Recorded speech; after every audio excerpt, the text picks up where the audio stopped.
तुमचेही केस अशा प्रकारे गळत आहेत का? तर यालाच आपण अँड्रोजेनिक ॲलोपेशिया किंवा मेल पॅटर्न बॅल्डनेस असे म्हणत असतो. सर्वात महत्त्वाचं म्हणजे ही समस्या रिव्हर्सिबल आहे.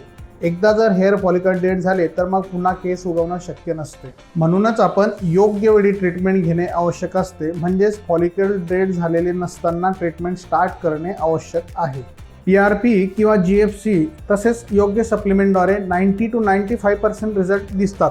तर फॉलिकलची हेल्थ आणि स्टेज ऑफ बाल्डनेस याच्यावर डिपेंड असतं की तुम्हाला GFC किंवा PRPचे किती सेशन्स घ्यावे लागतील. GFC किंवा PRPचे उपचार अत्यंत प्रभावी ठरतात. फक्त डिपेंड करतं तुम्ही कोणत्या स्टेजला उपचार स्टार्ट करतात. तुम्हालाही जर का हेअरफॉल होत असेल तर तुम्ही कोणत्या स्टेजवरती आहात कमेंट बॉक्समध्ये सांगा आणि आजच आपली फ्री हेअर टेस्ट बुक करा. त्यासाठी तुम्ही फक्त एक तुमच्या बाल्डनेसचा एक फोटो पाठवा, त्यावरती आम्ही तुम्हाला नक्कीच सजेशन देऊ. आणि अशाच माहितीपूर्ण व्हिडिओसाठी आमच्या वर स्किन हेअर लेझर क्लिनिकच्या पेजला फॉलो करा.